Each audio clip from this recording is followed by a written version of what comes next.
no momento de transição do governo do povo de Deus, Moisés havia morrido e Deus sepultou Moisés e ocultou o seu corpo e não revelou a ninguém onde Moisés foi sepultado. Deus confirmou para Josué a morte de Moisés, e Josué foi o primeiro a saber, até porque a Bíblia diz que Josué, filho de Num, era servidor de Moisés. Significa dizer que ele era o principal discípulo, ele era um discípulo pessoal de Moisés. Josué tinha 42 anos quando o povo de Deus foi liberto do Egito. Então a diferença de idade dele para Josué, para Moisés, era de cerca de 38 anos. Moisés tinha cerca de 80 quando voltou ao Egito para libertar o povo. E quando do êxodo, Josué tinha 42.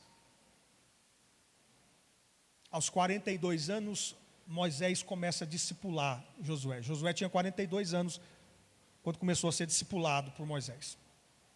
Claro que ele já era um homem muito espiritual. Josué era efraimita, ele era da tribo de Efraim. Ele era praticante da Torá, ele era praticante da meditação. Ele era uma pessoa que tinha um certo nível de espiritualidade, de contato com Deus. Tanto é verdade que Deus o escolheu para tal ministério.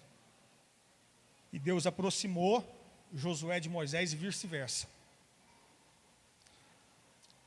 Quando o povo de Deus passava por Amaleque, Moisés escolhe Josué para liderar a batalha contra os amalequitas. E Moisés diz: eu vou subir até aquele lugar ali, até aquele monte, e vou erguer as minhas mãos, e você vai liderar o povo na batalha, porque assim disse o Senhor. E o Senhor confirmou isso com Josué. E Josué então selecionou dentro do povo alguns homens para a batalha, e foram para aquele vale enfrentar os amalequitas, que eram em número maior, e eram mais bem treinados, mais bem preparados militarmente, do que aquele povo hebreu, que tinha acabado de sair do Egito e que era um povo escravo. Eram aqueles homens que Josué estava ensinando, nunca tinham pegado uma espada, um arco, uma flecha, uma lança, travado uma luta corporal, porque no Egito eles eram escravos. Então isso não era permitido no Egito. Mas Josué, guiado pelo Espírito, debaixo da direção de Moisés, vai liderar aquele povo. E ali ele está sendo testado pela primeira vez. Ele vai se tornar um grande general de batalhas. E a Bíblia vai dizer que Deus dá vitória para o seu povo por intermédio do que está acontecendo. Moisés com as suas mãos estendidas. Você sabe que houve um momento que Moisés se cansou, o braço doía, dava cãibras. Ele tinha que descer os braços. E todas as vezes que ele descia os braços, os amalequitas prevaleciam. E Josué tinha que recuar com o seu exército para não morrer. Então Moisés levantava as mãos, e Josué e seus homens prevaleciam e venciam os amalequitas. De maneira que foi necessário que 2 homens subissem, entre eles Arão, colocassem uma pedra para Moisés sentar, e eles seguravam os braços de Moisés estendidos, e foi assim que Deus deu vitória para o seu povo naquele dia. Louvado seja Deus. Nesse conjunto, algo espiritual está acontecendo através da instrumentalidade daqueles homens que eram homens espirituais, homens tão condicionados na alma a respeito das coisas de Deus, que Deus manifestava através da vida deles o sobrenatural. Por que negócio é esse? Como que um homem normal levanta as mãos e o povo prevalece? Acontece que Moisés não era um homem normal. Moisés era um homem pelo qual a glória de Deus se manifestava. Aleluias. E Josué vai receber disso. E a partir daquele dia então, Josué colou em Moisés. Se aproximou de Moisés de uma tal maneira que aonde Moisés ia, Josué ia atrás. O conceito de discípulo para um hebreu, para um judeu, para um israelita é algo muito sério. Então, Josué praticamente não deixava Moisés sozinho, quase que em momento algum, a não ser nos momentos de necessidades ou intimidade de Moisés. Quando Deus chamou Moisés para subir ao monte, quando da revelação do decálogo, por exemplo, Josué subiu com Moisés. Só que Josué não podia subir até onde Moisés subia. O nível de profundidade espiritual de Moisés era maior.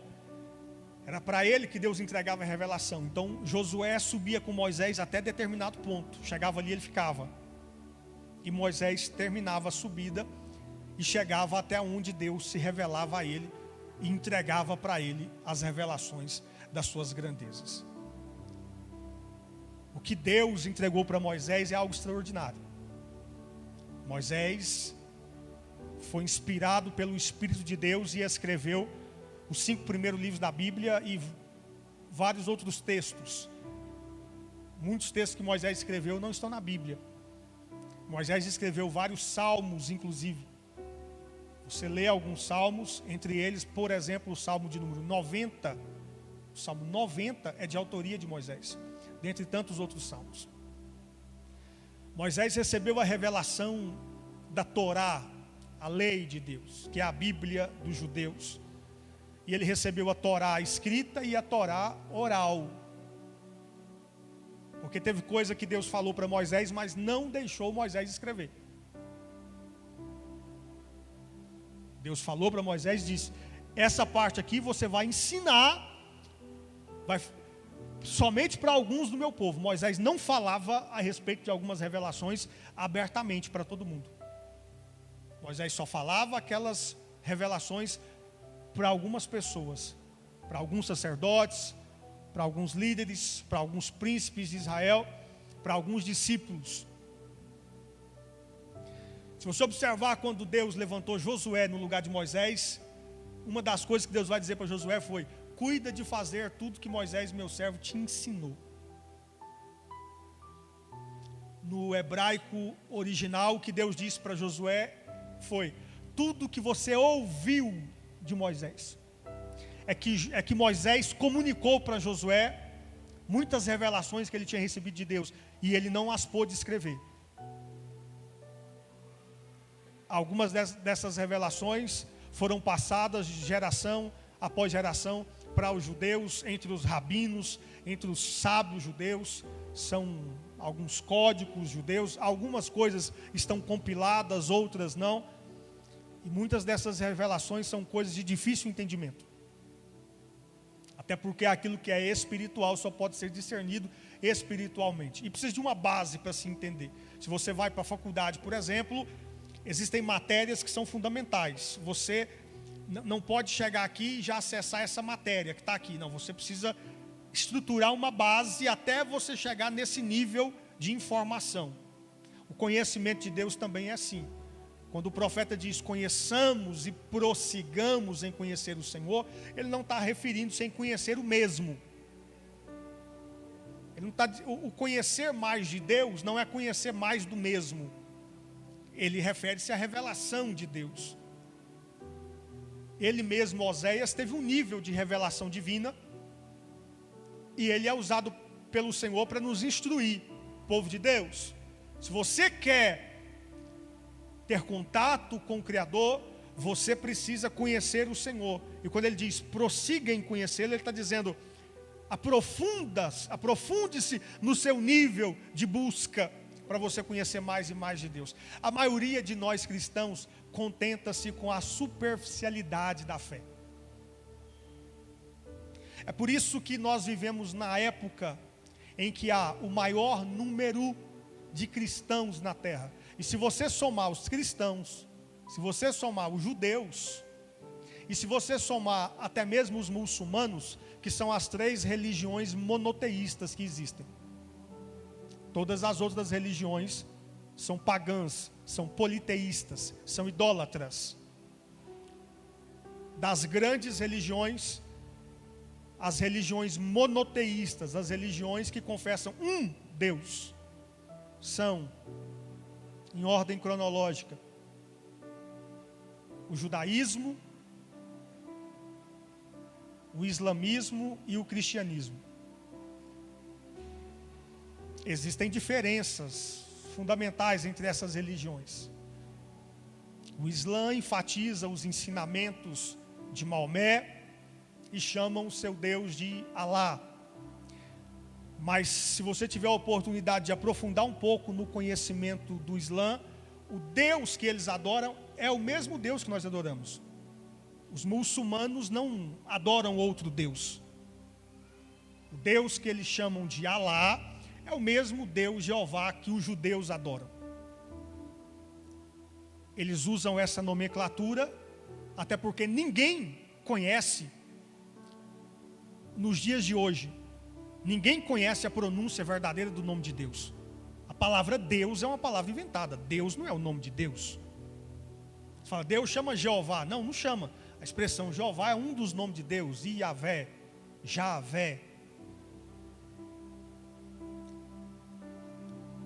Então, a própria Bíblia contém várias expressões, vários nomes de Deus. Cada nome de Deus trata de uma manifestação de Deus. Ou a manifestação de um atributo de Deus, ou a manifestação de um caráter de Deus, do caráter de Deus. Mas o nome que Deus revelou para Moisés, Deus não deixou que Moisés escrevesse esse nome. E essa pronúncia, a pronúncia do nome que Deus revelou para Moisés, ela era utilizada em círculos muito fechados. A sabedoria judaica diz, por exemplo, que Salomão, o rei Salomão, aquele que quando se tornou rei pediu, Deus apareceu para ele em sonho. Salomão ainda não tinha um nível espiritual tão profundo, mas ele era um homem muito espiritual e ele era um homem escolhido de Deus. Então Deus aparece para ele em sonho. Deus não apareceu para Salomão de forma visível aos olhos, de maneira que Salomão estivesse acordado, ele não suportaria. Deus fez Salomão dormir e Deus apareceu para ele enquanto ele dormia e disse para ele, me pede o que você quiser e eu vou te dar, por amor ao seu pai Davi, o que você quiser. E Salomão pediu sabedoria, e Deus disse, pediste bem, você poderia ter pedido isso, isso e isso, e você pediu sabedoria, então porque você pediu bem, eu vou te dar sabedoria e também vou te dar todas estas coisas. E Deus deu riquezas, grandezas, nome, renome, êxito, sucesso e conquistas inúmeras para Salomão.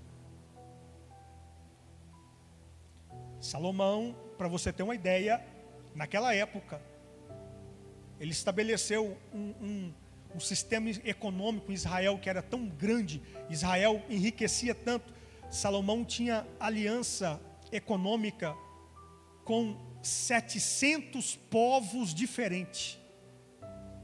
Naquela época os países não eram igual hoje, né? Então naquela época o que era chamado de nação, às vezes era um povo num lugar, que hoje seria um estado, uma cidade. Nem todas as nações na época eram demasiadamente grandes. Quando você lê que Salomão teve 700 mulheres e 300 concubinas, você já leu isso?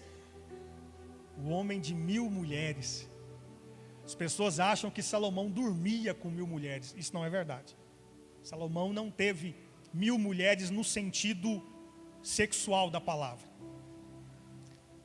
A grande maioria dessas esposas que Salomão teve, na verdade, eram princesas. Então, naquela época, quando uma nação fazia uma aliança com outra nação, o rei ou o príncipe dessa nação casava-se com a princesa ou a rainha da outra nação. Então, essa quantidade enorme de mulheres que Salomão tinha no seu harém era a forma de estabelecer as alianças econômicas e militares com aqueles outros países. Então ele se casava, como por exemplo, ele se casou com a filha do faraó da época dele. Ele se casou com a filha do rei do Egito. Uma dessas 700 esposas era filha do faraó. Foi inclusive uma das principais mulheres responsáveis por desvirtuar o coração de Salomão em dado momento da vida dele.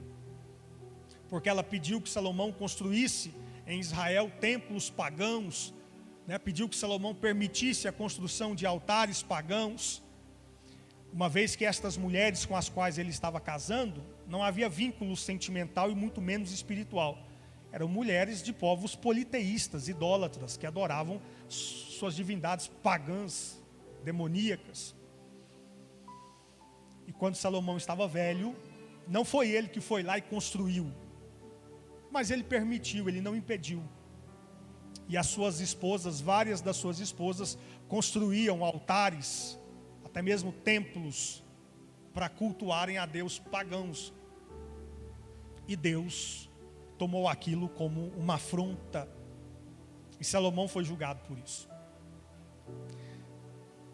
Então, quando você começa a conhecer mais aprofundadamente os textos sagrados, a história do sagrado, você se depara com algumas informações que são notórias. Uma delas é que, dada a sabedoria que Deus deu para Salomão, uma das coisas que Salomão fez foi aumentar a sua espiritualidade. É Salomão quem escreveu o versículo que diz: o temor do Senhor é o princípio de toda sabedoria. Então Salomão, ele começou a praticar práticas espirituais de temor a Deus, para se santificar, para condicionar a sua vida. Salomão chegou num nível de espiritualidade tão grande que Deus começou a dar algumas revelações para Salomão, a mostrar segredos para Salomão. Inclusive Salomão, ele pode ser considerado um profeta, porque ele recebeu revelações através da profecia. Não tem nada a ver com profeta como a gente conhece hoje em dia. Não misture o ministério profético da época da antiga aliança com o dom de profecia na dispensação da graça. O profeta, aos olhos da Torá, era um homem escolhido por Deus, uma vida dedicada, devotada, uma vida de muita espiritualidade. E Deus, então, por intermédio desse homem, se manifestava, falava ao povo, revelava coisas futuras, trazia ensinamentos e assim por diante. Então, dentro desse sentido, Salomão pode ser chamado de um profeta. Deus revelou muitas coisas para Salomão. Uma das coisas que Deus revelou para Salomão, porque ele teve acesso, Salomão teve acesso a toda a Torá, a tudo que Moisés escreveu. Tudo que havia escrito sobre Deus até a sua época, Salomão teve acesso. Salomão construiu uma grande biblioteca em Jerusalém. E Salomão teve acesso à Torá oral, aos ensinamentos orais. Aquilo que Deus não permitiu Moisés escrever, mas Moisés ensinou a seus discípulos, esses discípulos ensinaram a seus discípulos e assim por diante. Nos dias de Salomão, Salomão forma um colegiado rabínico. Ele reúne vários rabinos, mestres, rabis. E Salomão discutia com esses mestres o conhecimento de Deus, porque ele queria aperfeiçoar seu conhecimento. Então Salomão, ele está sendo dotado de muita sabedoria. Foi o homem mais sábio que já existiu. Quando a Bíblia diz que ele foi o homem mais sábio, não está falando só da sabedoria humana.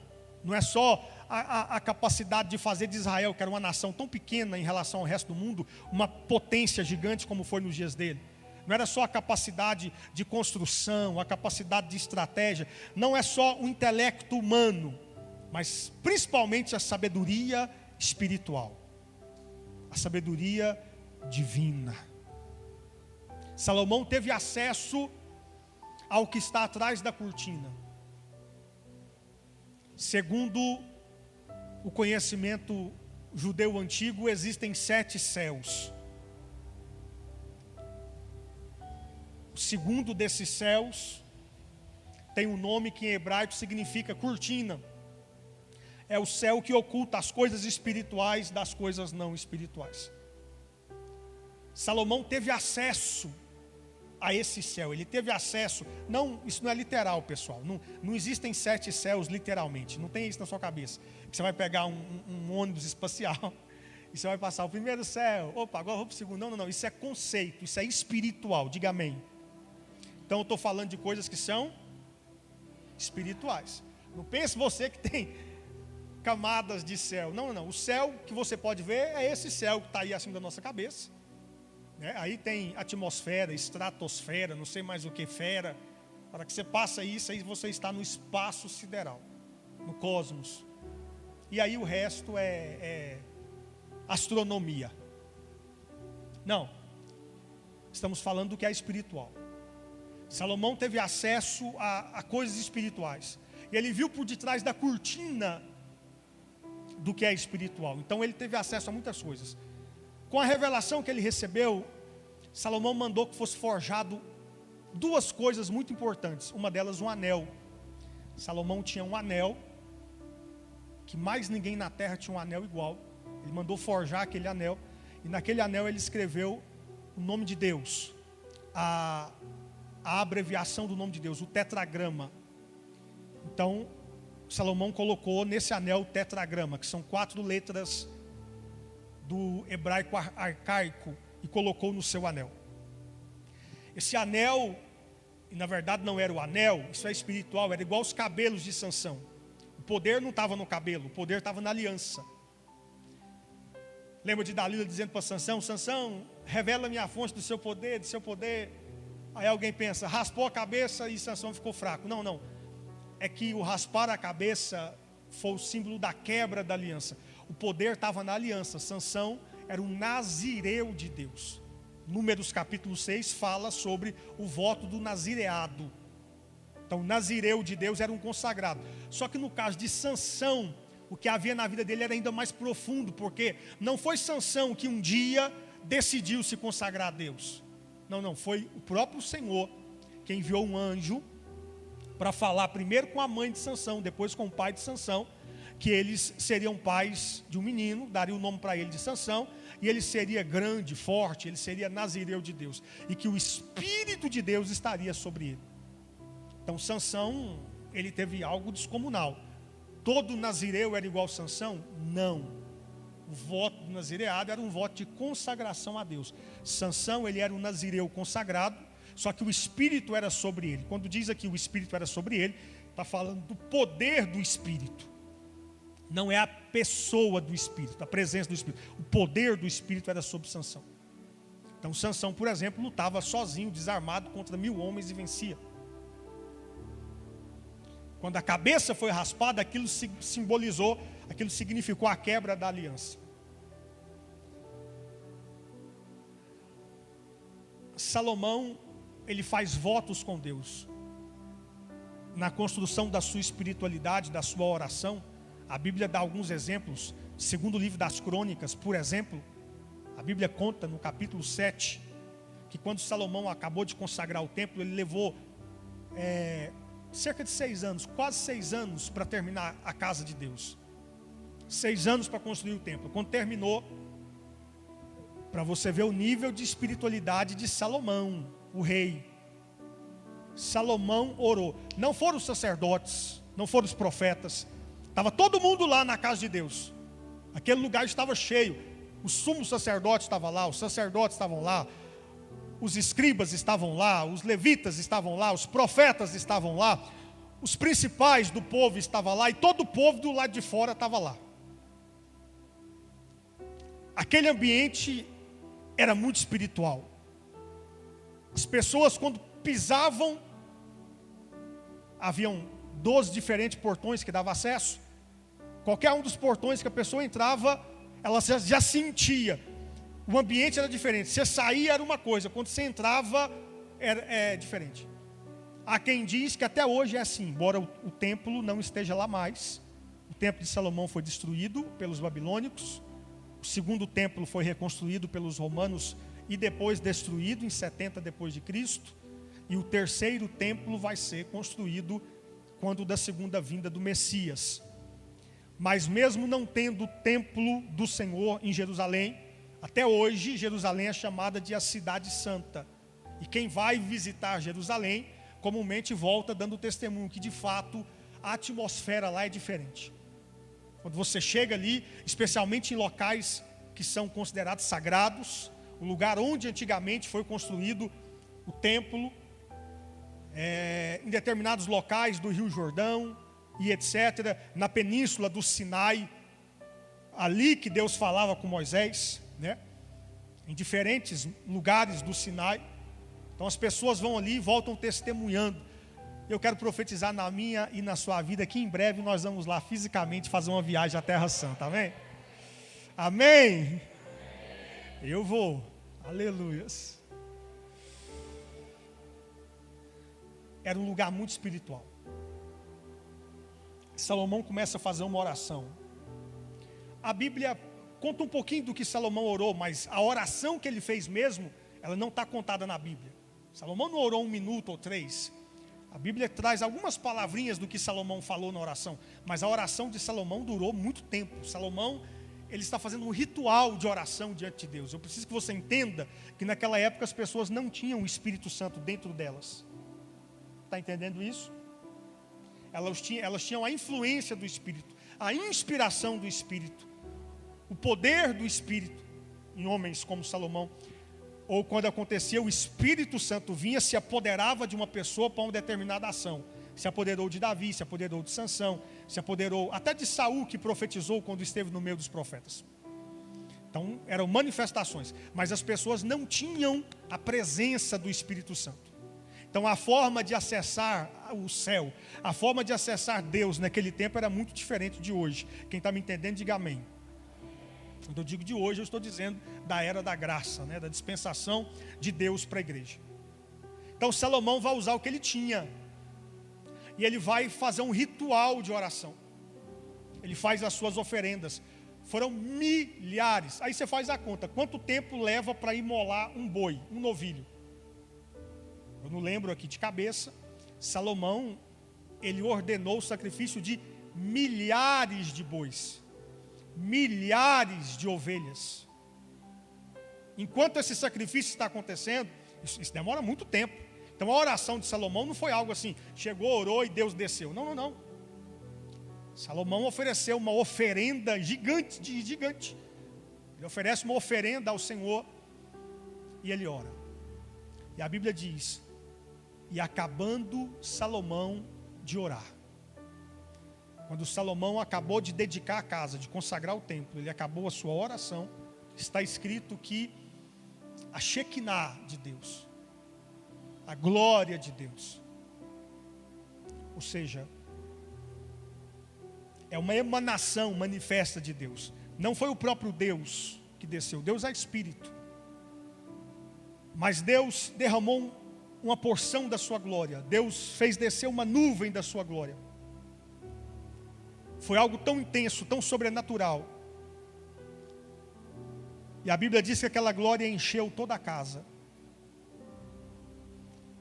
Era uma nuvem tão densa que as pessoas não era igual uma nuvem de fumaça, que você anda no meio dela, você não está enxergando nada, mas você anda. Não. Essa nuvem, ela era densa, parecia pedra. As pessoas aqui de fora, que estavam percebendo o que estava acontecendo lá dentro, elas queriam entrar, e quando elas tentavam entrar, elas não conseguiam. Porque a nuvem era densa. Era como se fosse um bloqueio, uma pedra diante delas. Não era pedra, mas era como se fosse.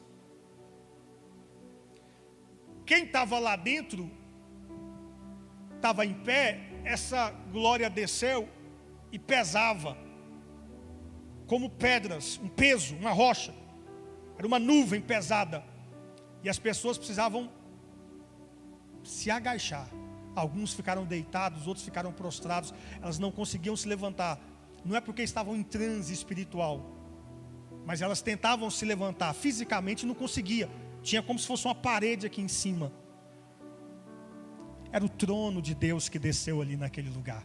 Deus decidiu descer na terra naquele dia. Aleluias. E o homem responsável por trazer a glória de Deus naquele dia foi Salomão, filho do rei Davi. Para você ter ideia do nível de espiritualidade que Salomão alcançou. Foi só ele, pastor? Claro que não. Aquele era um dia muito especial, a consagração da casa do Senhor, do primeiro templo edificado ao Senhor.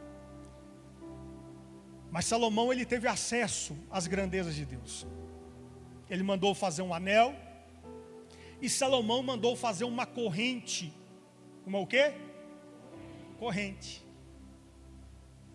Não adianta você procurar isso na sua Bíblia, porque isso não está na sua Bíblia. Pastor, então como é que você sabe dessa história? Uai, irmão, ou a gente estuda, ou você não aprende as coisas. Né? A Bíblia é a comunicação da palavra de Deus para nós. Não nos esqueçamos que a Bíblia foi dada aos judeus, especialmente se nós falarmos do Antigo Testamento. A Bíblia foi dada aos judeus, no idioma judeu, ao povo judeu. Eles são os guardiões dessa palavra. Então eles têm muito a nos ensinar. Só que nós temos o que eles não têm. Nós somos portadores da nova aliança, bendito seja o nome do Senhor. Nós temos o Novo Testamento. Nós temos sobre nós a nova aliança de Cristo Jesus, nosso Senhor. Mas se olharmos para o Antigo Testamento, precisamos aprender com eles. A nossa Bíblia em português, por exemplo, ela vai trazer muitas coisas que não vão traduzir a plena verdade, às vezes, ou do fato, e principalmente do conceito por detrás daquela mensagem. Então, os judeus possuem as suas tradições. E num dos livros que são estudados pelos rabinos judeus, há o livro de Salomão. Não está na Bíblia, embora Salomão é autor de 3 livros canônicos, sagrados, que estão na Bíblia: Provérbios, Eclesiastes e Cântico dos Cânticos. São os 3 livros escritos por Salomão. E há, dentre sábios, aqueles que dizem que o Cântico dos Cânticos é o livro da Bíblia que possui os maiores códigos a respeito de Deus. E se você ler, parece que é um livro de romance, de um homem apaixonado, dizendo: ó, morena minha, e não sei o que, morena minha, como as gazelas, e não sei o que, morena minha. Você vai ler Cântico dos Cânticos, que você acha que é uma história de amor entre um homem e uma mulher. Meu irmão, Salomão codificou uma mensagem. Era normal entre os povos antigos. Jesus fazia isso até nos seus dias. Ele em público falava através de parábolas. O que era uma parábola? Era um ensino codificado. Aí, quando ele estava só com os discípulos, ele explicava a parábola. E Jesus já dizia o porquê. Para eles, eu só passo o superficial. Não estão prontos, não estão preparados para receber o essencial. Então existem mensagens na Bíblia que estão codificadas, que você lê, e tem gente que lê e não entende, e não vai entender mesmo, porque essas mensagens precisam ser descobertas. Mas isso é assunto para um outro dia. Fato é que no livro de Salomão conta que ele mandou fazer, ou sábios fizeram para ele, né? Grandes homens espirituais fizeram para ele uma corrente, e nessa corrente estava gravado, olha só, as 72 letras do nome hebraico de Deus. Então, segundo a sabedoria judaica, o nome que Deus revelou para Moisés contém 72, não são 72 letras diferentes, tá, pessoal? É igual Ana, repete o A 2 vezes, não é? Ana. Mas o nome que Deus revelou para Moisés, ele é um nome impronunciável. A maioria de nós, se for falar uma palavra pequena em hebraico, vai ter dificuldade. O hebraico é uma língua difícil. A nossa língua, agora eu falo de língua física mesmo, a nossa língua não está acostumada a fazer as dobras que o hebraico exige para ser devidamente pronunciado. Nem os próprios hebreus, nem os próprios judeus conseguiam pronunciar o nome de Deus, Por isso chegou o tempo que Deus proibiu que o nome dele fosse pronunciado, porque as pessoas tentavam pronunciá-lo e não conseguiam. Então chegou ao ponto de Deus falar: meu nome não será mais pronunciado. E Deus ocultou o nome dele, o nome que ele revelou a Moisés, o seu nome em hebraico. O tetragrama, ele é um resumo do nome de Deus. Então, as 4 letras do tetragrama, que muitas vezes é traduzido por Iavé, Javé, Jeová, ainda não é o nome de Deus. Mas a história diz que Salomão teve uma corrente, e nessa corrente tinha 72 letras do nome de Deus, gravadas nessa corrente. E que quando Salomão ia invocar o Senhor, ele se enrolava nessa corrente, e ele invocava ao Senhor. Pastor, o que isso tem a ver com a minha vida? A gente não faz ideia. A gente não faz ideia do que o profeta quis dizer quando ele escreveu: buscai ao Senhor enquanto se o pode achar. A gente não entende o que Deus disse: buscar-me-eis e me encontrareis quando me buscardes de todo o vosso coração. Eu dei um exemplo aqui de Salomão, que foi rei de Israel, e na época dele ele era o maior rei na terra, na época dele. As pessoas vinham de longe para consultar Salomão. Não importava o assunto. Eu quero falar sobre tal assunto, aprender sobre tal assunto. As pessoas vinham de longe, os grandes, os nobres, os ricos, enfim. De vez em quando Salomão abria audiência para o povo. Por isso aquele episódio onde aquelas 2 mulheres, que a tradição judaica vai dizer que na verdade eram 2 prostitutas, entraram diante de Salomão, porque uma deitou sobre o filho e o filho morreu, e antes de amanhecer ela trocou a criança, pegou o filho dela e trocou com o filho da outra. Aquela história que Salomão levanta e diz: vamos partir o menino no meio. Aí a mãe verdadeira diz: não, meu rei, não faça isso. Se é assim, então dê o bebê a ela. Aí Salomão soube: esta é a verdadeira mãe, e devolveu o menino a esta, e puniu a outra. Então Salomão às vezes abria o seu conselho para o povo, e as pessoas vinham para que Salomão julgasse as suas causas ou respondesse os seus dilemas. Salomão se tornou um homem grande diante de Deus. E mesmo assim, ele buscou, durante boa parte da vida dele, ele buscou conhecer ao Senhor e prosseguir e conhecer ao Senhor. Ele se aprofundou na sua busca pelo conhecimento de Deus. Aí a maioria de nós não consegue estar na igreja 2 vezes por semana. Então, não me levem a mal, coloquem muito carinho nas minhas palavras, mas às vezes nós estamos vivendo um modelo de fé que não é bíblico e muito menos divino. Igreja não é o lugar para a gente vir ou ir. O ser igreja é uma vida nova para a gente viver. E nós, a igreja, porque se os judeus receberam a lei de Deus, a revelação do Torá, a revelação da lei de Deus, a revelação da antiga aliança, a igreja, nós somos igreja, nós somos parte da igreja de Cristo. A igreja recebeu a revelação da graça, a igreja recebeu o Espírito da graça. Vai chegar a hora que a porta da graça vai fechar e Deus vai finalizar, concluir a sua obra com os judeus na terra. Por isso que depois do arrebatamento o mundo ainda continua, porque vai ser o desfecho da história dos judeus na terra. Deus vai cumprir na vida dos judeus o que tem sido prometido desde os dias de Abraão, e vai fazer assim em função de todas as outras nações. Quando o Messias vier a segunda vez, ele virá para os judeus.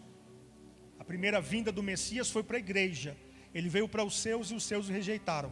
Os israelitas não receberam, e a grande maioria dos judeus até hoje não reconhecem que o Senhor Jesus é o Messias, o Filho de Deus.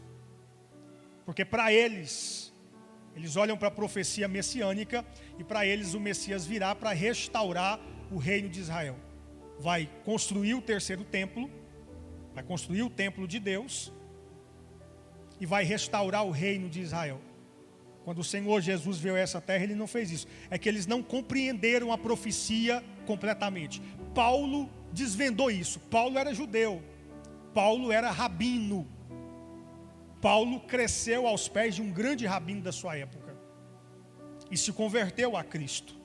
Na época não era cristianismo.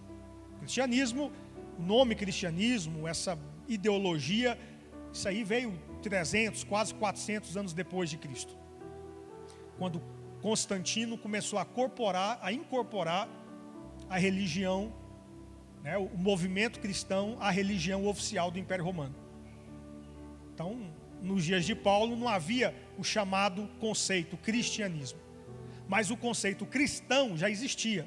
Na cidade de Antioquia, pela primeira vez o povo de Cristo foi chamado cristãos.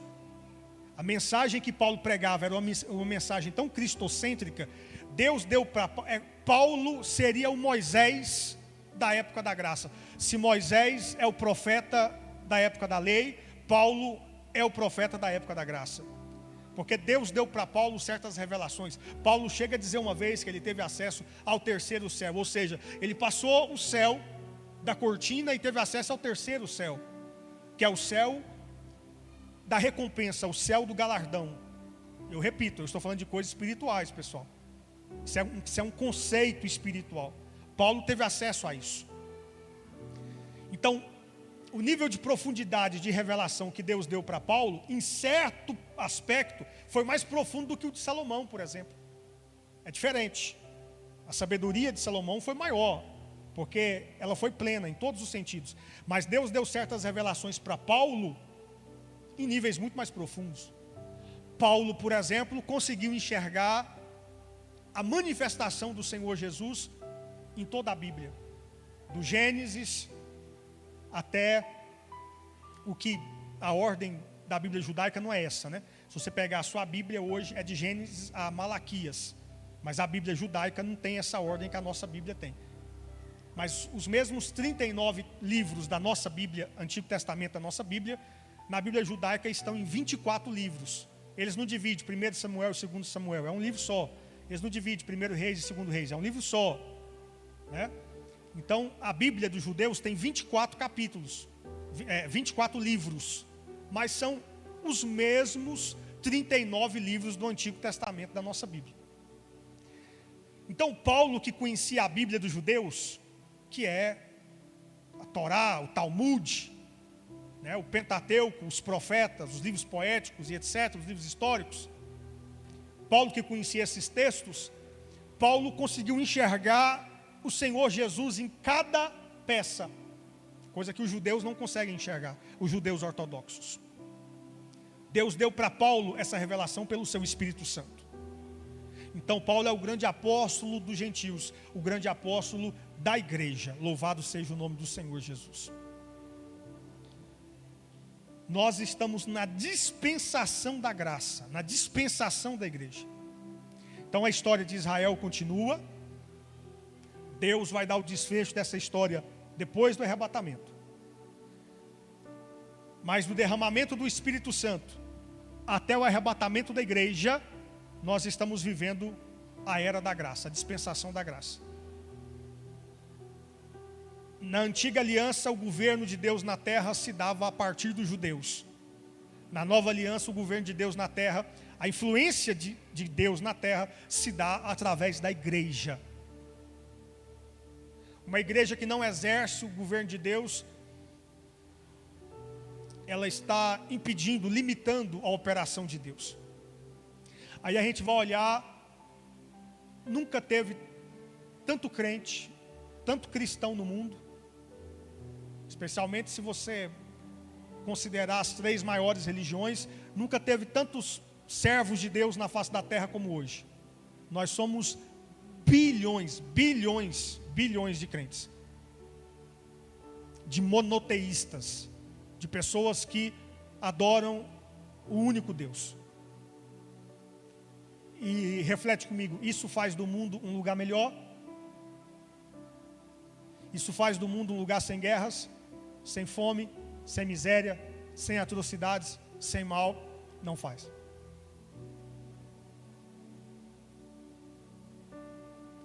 Não adianta sermos portadores de uma verdade e não vivermos essa verdade.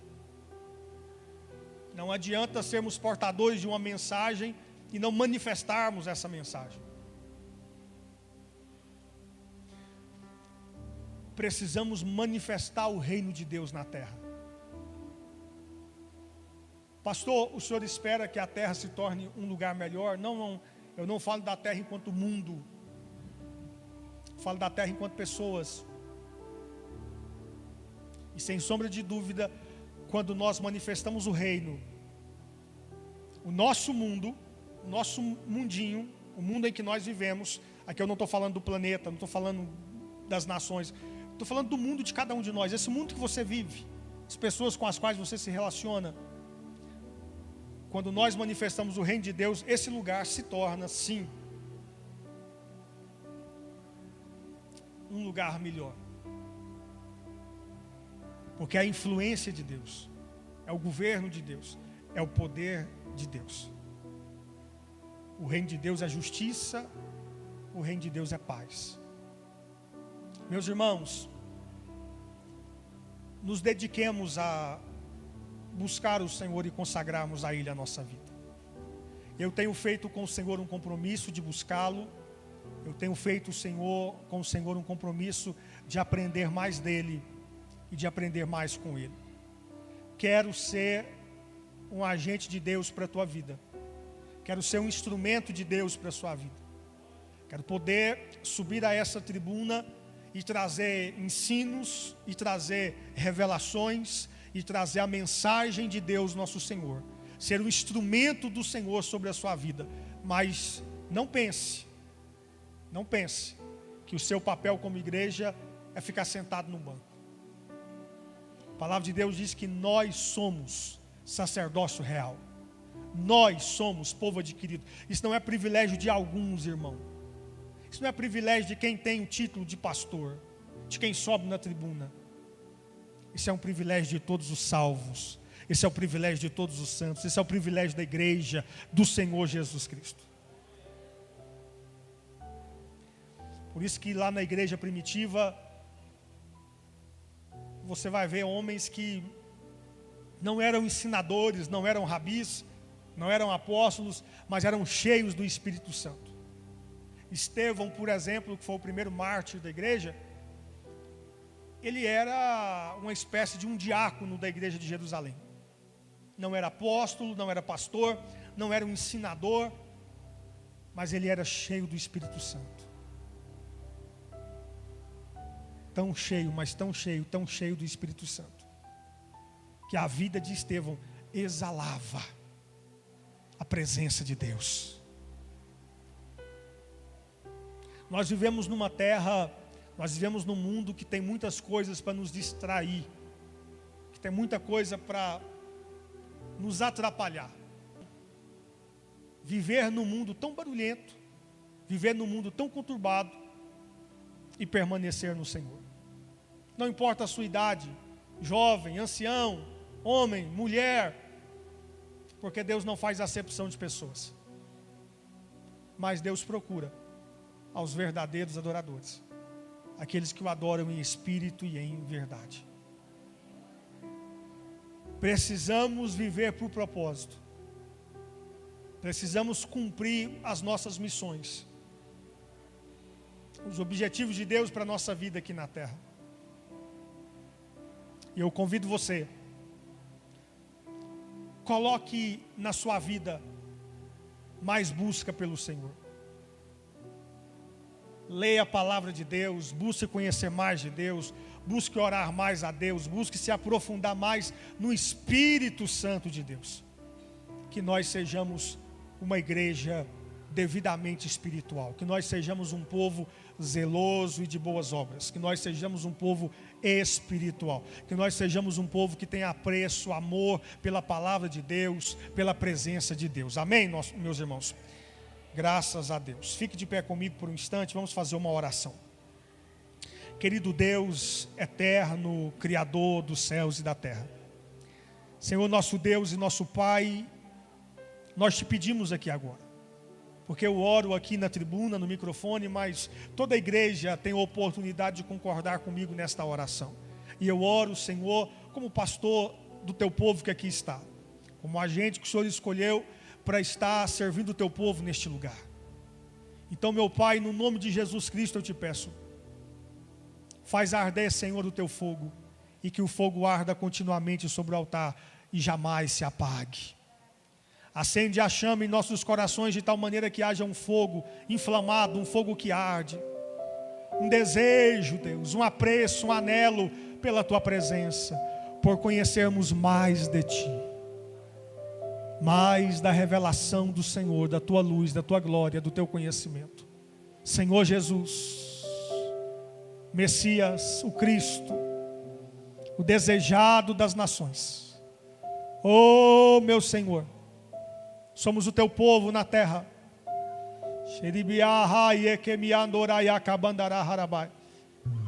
Nos instrui, ó Senhor.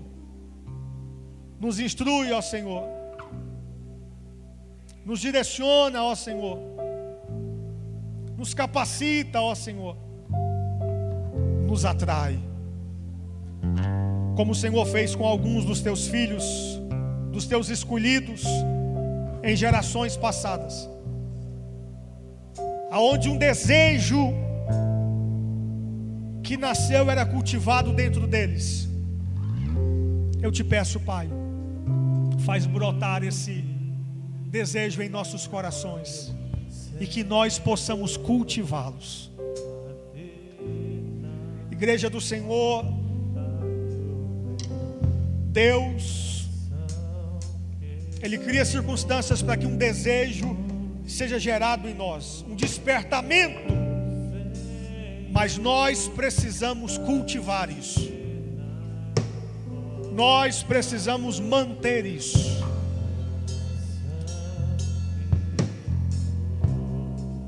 Este é o nosso desafio. Vivemos no mundo, mas não somos do mundo.